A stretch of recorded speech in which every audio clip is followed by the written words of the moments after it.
নমস্কাৰ, মই নৱজ্যোতি কলিতা ষ্টুডিঅ'ত এটা ৰাজনৈতিক খবৰ লৈ আহিছোঁ। BTADৰ নিৰ্বাচনৰ দিন চমু চাপি অহাৰ লগে লগে নিৰ্বাচনৰ বিভিন্ন ধৰণৰ মন্তব্য দিয়া আৰম্ভ কৰিছে ৰাজনৈতিক নেতাসকলে। শেহতীয়াভাৱে মন্ত্ৰী হিমন্ত বিশ্ব শৰ্মাৰ 24 ঘণ্টাত 22,000 মেছেজ অহালৈকে ব্ৰইলাৰ মুৰ্গী, লোকেল মুৰ্গীৰ প্ৰসংগ, টেঙা আম, মিঠা আম প্ৰসংগ, একেখিনি সময়তে ৰিহন দৈমাৰীয়ে উভতি ধৰিছে যে BTADত BTCৰ মানুহে বা গাঁৱৰ মানুহে নাঙলতে হাল বায়। অৰ্থাৎ মন্ত্ৰী হিমন্ত বিশ্ব শৰ্মাক উভতি ধৰিছে ৰিহন দৈমাৰীয়ে। মন্ত্ৰী হিমন্ত বিশ্ব শৰ্মাই BTC নিৰ্বাচন প্ৰচাৰ সভাত কৈছিল যে BTCত এতিয়া আৰু নাঙলেৰে হাল বোৱাৰ দিন উকলিল। BTCত এইবাৰ BPFৰ চৰকাৰ নোহোৱা হ'ব, BTCত এইবাৰ BJP চৰকাৰ আহিব। ৰিহন দৈমাৰীয়ে উভতি ধৰিছে মন্ত্ৰী হিমন্ত বিশ্ব শৰ্মাক, কৈছে যে BTCত গাঁওবাসীয়ে সহজ সৰল আৰু তাত নাঙলৰে হাত পায়। ইয়াৰ উপৰিও মন্ত্ৰী ৰিহন দৈমাৰীয়ে কয় যে UPPL দলটো এতিয়াহে ট্ৰেক্টৰত আছে।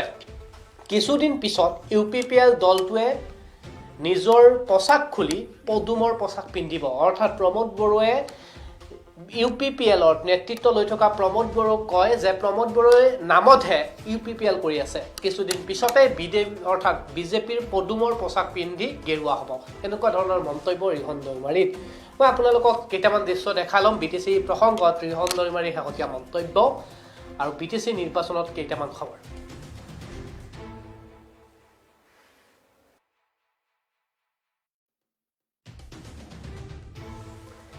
PI নিউজৰ দৰ্শকসকলে প্ৰত্যক্ষ কৰিছে ৰাজনৈতিক সভাসমূহত BTC নিৰ্বাচন চমু চাপি অহাৰ লগে লগে বিভিন্ন ৰাজনৈতিক নেতাসকলে বিভিন্ন ধৰণৰ মন্তব্য দি থকা। মন্ত্ৰী হিমন্ত বিশ্ব শৰ্মাৰ প্ৰত্যুত্তৰ এইবাৰ মন্ত্ৰী ৰিহন দৈমাৰী। BTCৰ ৰাইজে ট্ৰেক্টৰ নচলায়, গাঁৱৰ সহজ সৰল ৰাইজে এতিয়াও নাঙলেৰে হাল বায়। BTC নিৰ্বাচন দিন যিমানে চমু চাপি আহিছে, বিভিন্ন ৰাজনৈতিক দলৰ নেতা কৰ্মীসকলৰ মন্তব্য ক্ৰমাৎ আকৰ্ষণীয় হৈ উঠিছে। ওদালগুৰি জিলাৰ মাজবাটত BJPৰ এক নিৰ্বাচনী সভাত ৰাজ্য চৰকাৰৰ প্ৰভাৱশালী মন্ত্ৰী হিমন্ত বিশ্ব শৰ্মাই BPFক উদ্দেশ্যি কৈছিল, এতিয়া নাঙলেৰে খেতি নহয়, সেইদিন উকলিল, এতিয়া নাঙলৰ পৰিৱৰ্তে ট্ৰেক্টৰ ব্যৱহাৰ কৰা হ'ব। কটাক্ষ কৰিছিল BPFক। আজি ওদালগুৰিৰ 37 নং ধনশ্ৰী পৰিষদৰ সমষ্টিৰ অন্তৰ্গত নলাবাৰীত BPFৰ এক বিশাল মহিলা সমাৰোহত মন্ত্ৰী ৰিহন দৈমাৰীয়ে অংশগ্ৰহণ কৰি হিমন্ত বিশ্ব শৰ্মাৰ মন্তব্যৰ প্ৰত্যুত্তৰ দিয়া পৰিলক্ষিত হয়। মন্ত্ৰী দৈমাৰীয়ে কয়, BTCৰ ৰাইজে ট্ৰেক্টৰ নচলায়, গাঁৱৰ সহজ সৰল ৰাইজে এতিয়াও নাঙলেৰে হাল বায়। গতিকে BTCৰ ৰাইজে আগন্তুক দিনত BPFক আস্থাত আৰু বিশ্বাসত ল'ব আশাবাদী। আনহাতে উক্ত সভাতে মাজবাটৰ বিধায়ক চন্দন বড়োৱে BJP UPPLৰ গোপন মিত্ৰতা আছে বুলি বিস্ফোৰক মন্তব্য আগবঢ়ায়। মাজবাটত মন্ত্ৰী হিমন্ত বিশ্ব শৰ্মাৰ পৰা স্পষ্ট প্ৰমাণ পোৱাৰ কথা বিধায়কগৰাকীয়ে অভিযোগ কৰে। অন্যহাতে বিধায়ক চন্দন বড়োৱে প্ৰমোদ বড়োক প্ৰত্যক্ষ কৰি কয় যে বড়ো ৰাইজৰ ভোট লোৱাৰ স্বাৰ্থত UPPL দলটোৰ নামতহে আছে। BTC নিৰ্বাচন শেষ হৈ যোৱাৰ লগে লগে প্ৰমোদ বড়োই ট্ৰেক্টৰৰ চলা খুলি পদুমৰ চলা পিন্ধিব। মুঠৰ ওপৰত BTCত এতিয়া ৰাজনৈতিক গৰম বতাহ। প্ৰতিজন ৰাজনৈতিক নেতাই আৰম্ভ কৰিছে নিজৰ নিজৰ ৰাজনৈতিক কৌশল আৰু বিভিন্ন ধৰণৰ মন্তব্য।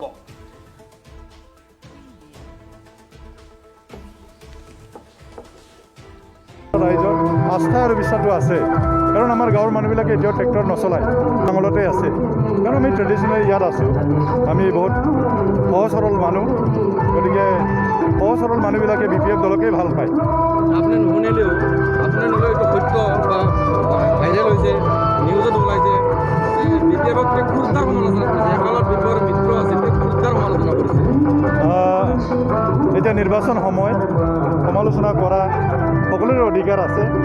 তেওঁলোকে নিজৰ নিজৰ দলৰ নিজৰ নিজৰ নীতি আদৰ্শবিলাক কয়, কিন্তু মই ব্যক্তিগতভাৱে মই কাকো সমালোচনা নকৰোঁ। আমি কামৰ যোগেদিহে আমি পৰিচয়টো দিওঁ। BJPত যোগদানৰ খবৰ ইতিমধ্যে ওলাইছে। এই ক্ষেত্ৰত আপোনাৰ নামো বাদ পৰা নাই, BJPত যোগদান কৰিব বুলি আপোনাৰ মইতো ইতিমধ্যে বিভিন্ন সংবাদ মাধ্যমত কৈছোঁ, মই BPF দলতেই মই ৰাজনীতি আৰম্ভ কৰিছিলোঁ আৰু মই BPF দলৰ পৰাই মই অৱসৰটো ল'ম। কালি আপুনি কথা এটা কৈছে, বিশ্বজিৎ দৈমাৰী BJP লৈ গ'লে মানে মই কৈছোঁৱেই এজন জ্যেষ্ঠ নেতা স্বাভাৱিকতে সেইটো অলপ হ'লেও ক্ষতি হ'ব। কোনোবা যদি কয় ক্ষতি নহয় সেইটোতো মিছা কথা, মইতো বাস্তৱ কথা কওঁ। গতিকে বাস্তৱত এজন জ্যেষ্ঠ নেতা সেই অঞ্চলৰ ৰাইজৰ আস্থা আৰু বিশ্বাসটো আছে। কাৰণ আমাৰ গাঁৱৰ মানুহবিলাকে এতিয়াও ট্ৰেক্টৰ নচলায়, এতিয়াও নাঙলতে আছে। কাৰণ আমি ট্ৰেডিশ্যনেলি ইয়াত আছোঁ, আমি বহুত সহজ সৰল মানুহ। গতিকে সহজ সৰল মানুহবিলাকে BPF দলকেই ভাল পায়। আপুনি নুশুনিলেও এইটো সত্য বা ভাইৰেল হৈছে, নিউজত ওলাইছে। BPF-ক ক্ৰুৰতাৰ সমালোচনা কৰিছে, একালত BPF-ৰ মিত্ৰ আছিল, ক্ৰুৰতাৰ সমালোচনা কৰিছে।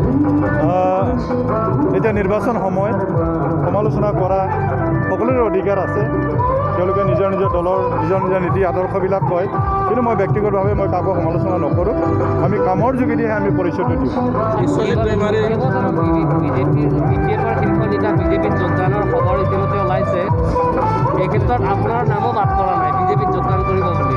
আপোনাৰ মইতো ইতিমধ্যে বিভিন্ন সংবাদ মাধ্যমত কৈছোঁ, মই BPF দলতেই মই ৰাজনীতি আৰম্ভ কৰিছিলোঁ আৰু মই BPF দলৰ পৰাই মই অৱসৰটো ল'ম।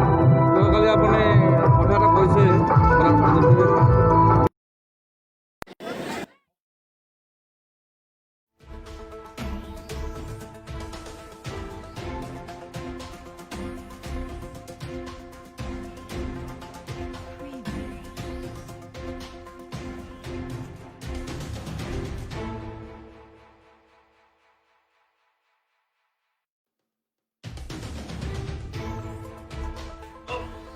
এনেদৰে এতিয়া BTCত নিৰ্বাচনী গৰম বতাহ। প্ৰতিজন ৰাজনৈতিক নেতাই নিজৰ নিজৰ নীতি আদৰ্শৰে আৰু বিভিন্ন ধৰণৰ ৰাজনৈতিক যুক্তিৰে BTC দখল কৰাৰ পৰিকল্পনা লৈছে। সময়ত গম পোৱা যাব BTC-বাসী ৰাইজে কাক শাসনলৈকে প্ৰক্ষেপ কৰে। এই খবৰটো দি বিদায় লৈছোঁ আৰু আপোনালোকে চাই থাকক আপোনালোকৰ প্ৰিয় চেনেল PI নিউজ, ৰাইজৰ দ্বাৰা ৰাইজৰ বাবে। ধন্যবাদ।